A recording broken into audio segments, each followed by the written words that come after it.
focus on New England now, though. Since Bill Belichick became head coach in 2000, the Patriots have started 4-0 on 3 occasions. Twice they went to the Super Bowl. The Pats face a Cowboys team that has lost 2 straight games but are getting Greg Hardy and Rolando McClain back from suspensions.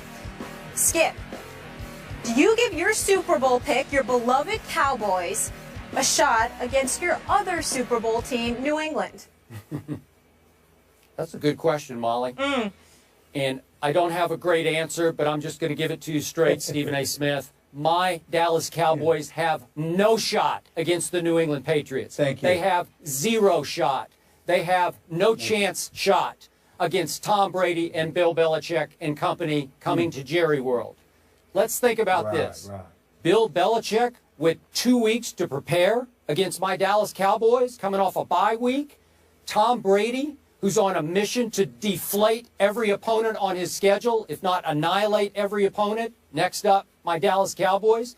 Tom Brady, who could be a little miffed at, if not angered by, and certainly inspired by the comments that Greg Hardy gratuitously made about Giselle, his wife. Really? My Dallas Cowboys, who never seemed to play very well at Jerry World, who last seen at home were getting blown off the field in the second half by the Atlanta Falcons, those Dallas Cowboys? Stephen A., I'm sorry. If we're talking about, I have Tony Romo, I have Des Bryant, I have Skandrick, I have Lance Dunbar, I have a healthy Sean Lee. If you tell me that, we could have a different conversation.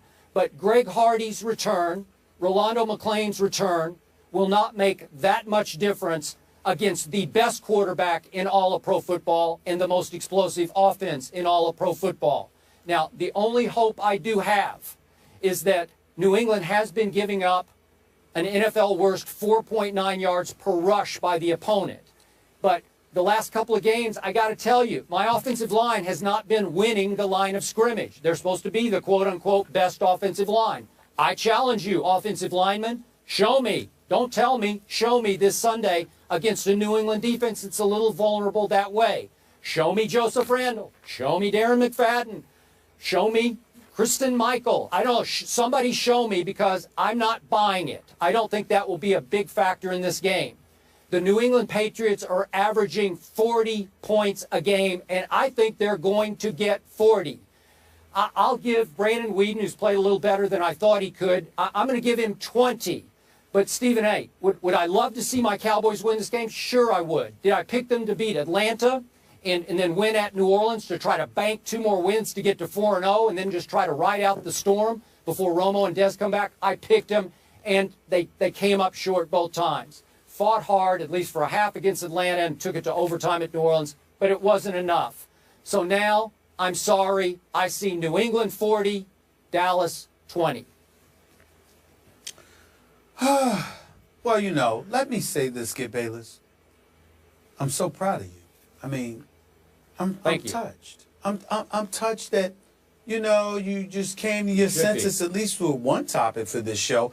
I mean, the fact that you pull this off once a month is a miracle. So I guess this was your month. I mean, you actually sound sane and reasonable. You know, you're always factual. You just leave out the facts you want to leave out because you know it'll hurt your argument. You look high and low, you know, I mean, all over the place for a reason to make a case for your Cowboys. And you came to the conclusion that this just could not happen. And so I'm very, very proud of you that you recognize that for the 3rd consecutive week, the Dallas Cowboys are going to go home losers. Because that's exactly what's going to happen. It's just a matter of how quickly the annihilation is going to kick in. I mean, do you realize that some dude named Deion Lewis is the 2nd leading receiver on the New England Patriots? I mean, he's got 15 receptions. Yeah, they just gave him a big new contract. You know what I'm saying? Actually third. Actually third is behind Julian Edelman and Rob Gronkowski, and then it's him. Do you have any idea that even though they don't run the football that much, they have 2 running backs running over 4 yards a carry, and Deion and LeGarrette Blount. The fact of the matter is that as we look at the New England Patriots, they're just I think the only question is are the Dallas Cowboys going to make this interesting, or is this going to be the Patriots against the Jacksonville Jaguars? I mean, if you actually could make a legitimate argument that the Patriots may be the only team in NFL history that had 3 consecutive bye weeks. You had the Jaguars, then you didn't play last week, and then after that you got the Cowboys this week, which is probably going to be a bye week. You know, I mean, that's just what I see right here, Skip Bayless. I'm trying to wonder, really, from the bottom of my heart, I'm just trying to look at it, and I'm just saying, the Patriots, I mean, not only are they winning football games, but they're getting quality time off to rest their bodies. And so it's going to be real interesting to see. My prayer is that since it is nationally televised, and since America's supposed team is going against America's team, which is the New England Patriots, my only hope is that the Dallas Cowboys don't embarrass themselves, don't embarrass you, and get beat down so badly that Jerry Jones will panic and he will rush Tony Romo back in there with a sling, for crying out loud, if he has to, okay, to throw the football. Not that Brandon Whedon has been bad, because I don't think he's been bad. I don't think he's the reason the Dallas Cowboys have lost these games. I think their defense is responsible for the loss at Atlanta, and I think their defense is responsible for the loss last week in New Orleans, okay? So if you lost to Atlanta and you lost to New Orleans, and now you're going up against the New England Patriots, and suddenly your defense is going to be better. And oh, by the way, Greg Hardy was not only talking smack about Tom Brady, but he used his wife and talked about how he hopes his sister comes too. I mean, really? You did something like that? Really? I mean, it's quite bad. It's quite bad. But I will acknowledge this. For the first time, I consider the Dallas Cowboys must-watch television this weekend. I can't wait.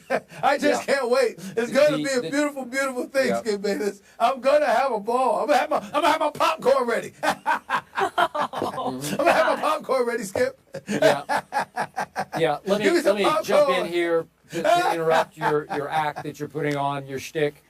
The truth is, you watch every minute of every Cowboy game. You're fascinated by them. You're actually a closet Cowboy fan, but that's okay. We won't out you on this show. And here's the bottom line. And I appreciate you repeating my case back to me, but here's the bottom line. I want to impress this upon you. Be very clear with this. I am not giving up on my Cowboys' long-term chances this football season. Romo will come back. The shoulder will be out of the sling. He's supposed to be even ahead of schedule. Des Bryant will come back. They will start getting healthier and hotter, and they will get on a late roll. And you better be careful. If they even eke into the backside of the playoffs, get that last available berth, you are in trouble, because you will fear what my team turns into once it gets healthy and hot. Hey, remember what I said? That's all you want. I will have the last laugh. You mentioned all of these names. You mentioned all of these names, right? Are you sure they're going to last, Skip Bayless? Are you sure they're going to be there for you in the end? Greg Hardy, Rolando McClain, Randy Gregory, okay? You know what I'm saying?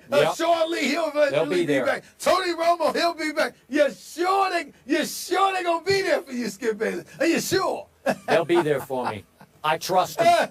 I believe in them. Sure. Why do you have to stress them out on a Friday, Stephen A? Keep the faith. Keep the I'm not stressed. I'm fine. It's just a mere bag of shells. All right, so we both have New England winning. Up next, we're going to get into the team that they faced in the Super Bowl, the Seahawks. For the last few years, Jimmy Graham has been the league's best receiving tight end, but his blocking, on the other hand, has some concerns. We'll get into that coming up.